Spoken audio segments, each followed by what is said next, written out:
What we're going to do now is we're going to start focusing on that hook, that hook type of punch, to where we're going to hold, he's going to square up to me, and then he's going to put the pad in front of him, again perpendicular to the pad. And then we're going to sit and we're going to do both, along with a long range kind of step in sucker punch. But we're also going to get in here kind of a modern, to where we would already be in the fight, or we might be jawing at each other up close. So from here, we're already in that position, we're already tight, things are already escalating, and that here we would think, so it's the same as that cross where we're still swinging our hips, we're still making our belt swing back and forth, but we would then curl it around and kind of almost make it stationary and use our body to position it around. So we're going to do a few of those, and that's just simply getting in here and hook it, bringing it back. Now for the other one, we'd be a little bit further away, and this is, now you can go ahead and stay there, is more along the lines of we're practicing the attack at this point. Because if you're in here and you're disciplined and we protect life and health, I don't expect you guys to be walking up behind somebody and thumping them in the head, right? We're the good guys. So this is to be practicing the attack so we can help our partner train. And we would be back here, and it would be the same thing, but we would be stepping into it, okay? And it's going to be a lot more powerful because we're actually generating the movement ahead of time. So do 3 or 4 of each kind, switch, 3 or 4, switch, and keep going. Distraction, a rangefinder, right? Because we're roughly the same height, but his arms might be longer than mine. So the boxers and stuff, they use it as a way to find the range there. They use it as a distraction so they can hit harder.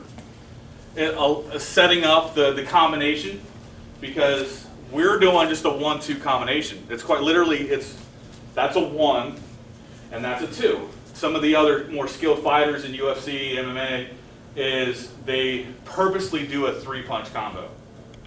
That way they start to break the kind of, that's why we don't go 1, 2, punch, punch, 1, 2, punch, punch. Because you start to see that there. For this moment, we have that, so we're setting up. What about the cross? What's the purpose for the cross there? Finish, take it out. Get more power. Yeah, you're getting the power there. So we're getting here, we're popping, and you can hit it low. What if he has his hands up? We're fighting, right? So that this is not here because he's blocking, he's moving, he's throwing his. This combination is not necessarily going to work. So what did we just practice? The hook, right? Because it's coming here. We might go here, here. And now we're aiming, we're going around the target there. Now if he's not fighting and he's just wanting to defend himself, he has his hands up. Well now, I mean I could probably come get him, but now he's putting a barrier between me. So I might go, and that's just putting a visual to what you guys are doing as opposed to hitting a black pad. This is the next step when you guys start to see the techniques. Instead of just going, yes sir, right? Once you do it a few times, it's yes sir, and then I get with my friend and we go through the movements, it's like, oh, I get it now. I'm stepping on your foot here, so I start to mess up what you're doing, okay? So that's the next step. That's that next moment of, I know why I'm doing this for you to defend. Cool? Go back to the hooks and the stepping hook and keep going. A YouTube channel, obviously, and you guys have probably seen it. And sometimes, well, every week I get questions from people from all over that ask certain things, and I thought we'd answer one in class. Might be nice for a change. I have 2 questions here. One is from Robert in Long Beach, California, and he asks, he says, I trained in Shotokan karate. Anyone ever heard of Shotokan?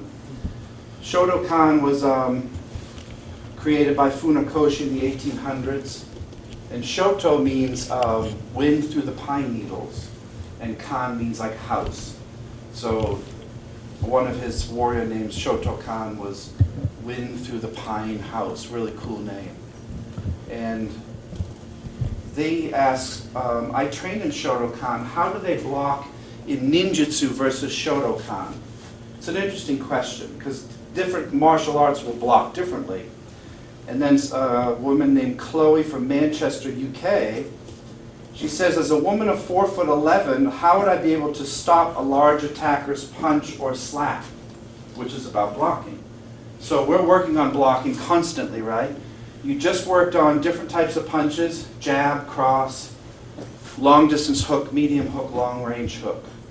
Let's go over blocking for a second, okay? If you have any questions, feel free to yell them out.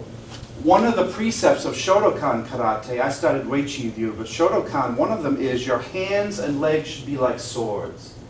I like that philosophy. But often in karate, if he's coming with a hook, they'll block and they'll have a stance like this, like a horse stance. What's wrong with this if I had to ask you? Yell it out? Groin's open.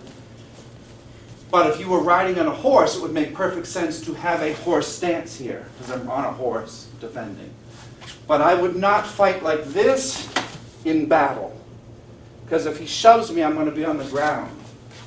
So what do we do with our bones to stop that from happening? We align them up, which is koppo. Koppo jutsu is not just how to destroy the bones, but also how to align them.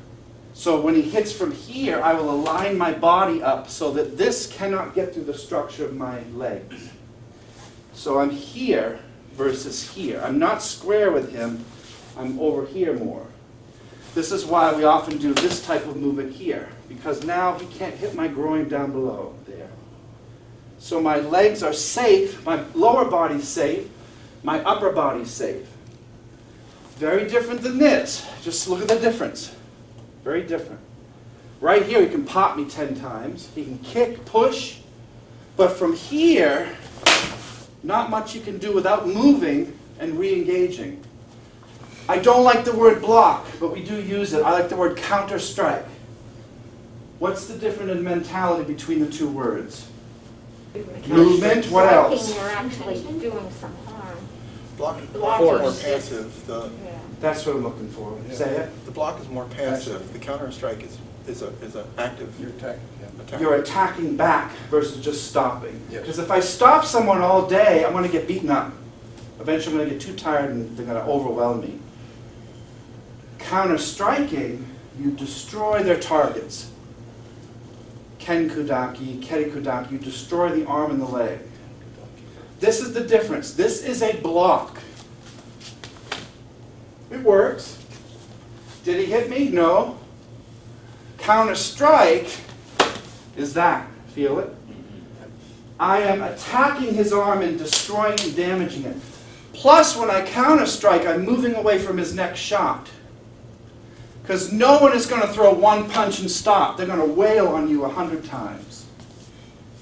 But when I block, did I move my torso at all? No. When I counter-strike, I move over here, and I'm away from that and lower. See the difference? Huge difference in mental training. So you can block, but I would rather destroy the target that's coming at me. Should I block with my wrist? No, sir. Why not? Push through it? Boom.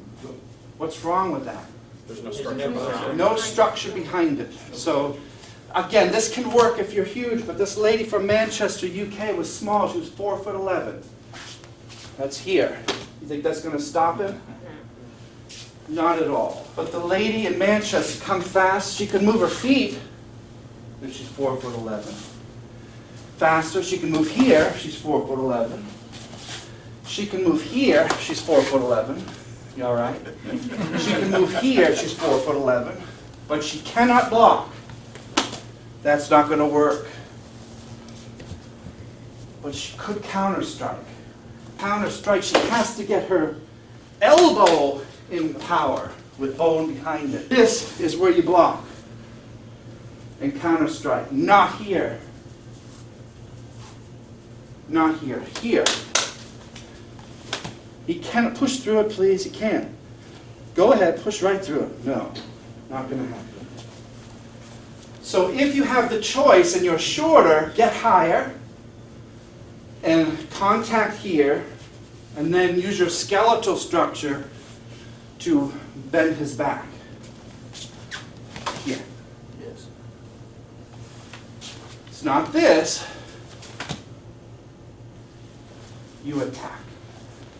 The redness on his arm, I could argue, was not caused by me, it was caused by him. You hit hard. I was sitting, yes.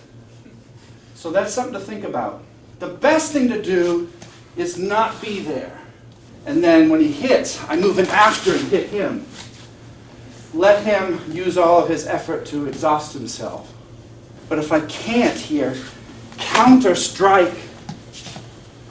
Don't be a victim, be a victor. That's the bottom line, okay? Well, hopefully that helps some people watching because we have an audience that asks good questions quite often. Thank you, guys. Thank you. Thank you. So what I want you guys to do is work on blocking.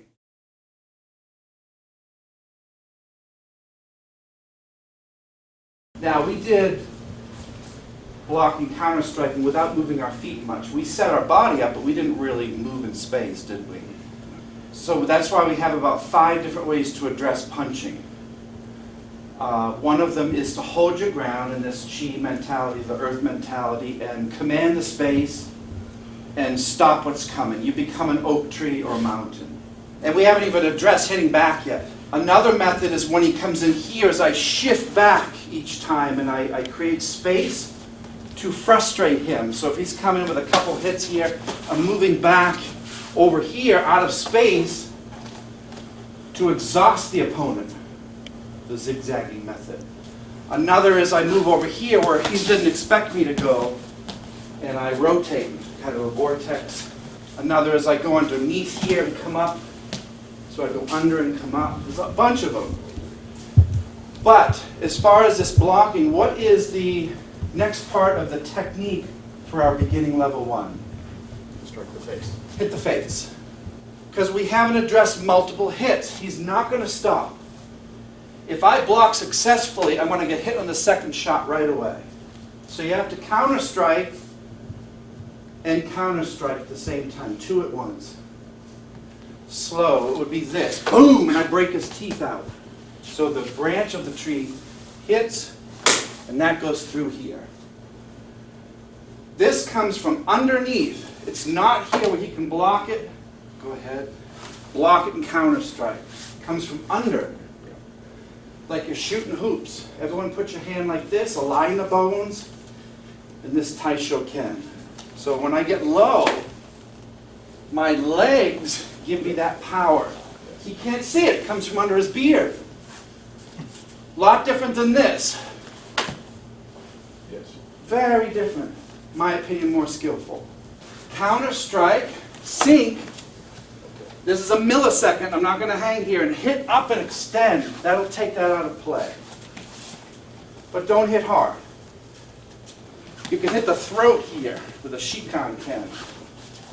You could kungo, whack, here, same time. All good, all good. But the kata is 1, 2. Then you grab and you knee for 3. While always watching that ring hand, okay? Later on, we'll show you how to move and hit in and do other things, or to rotate around and do other things. Okay?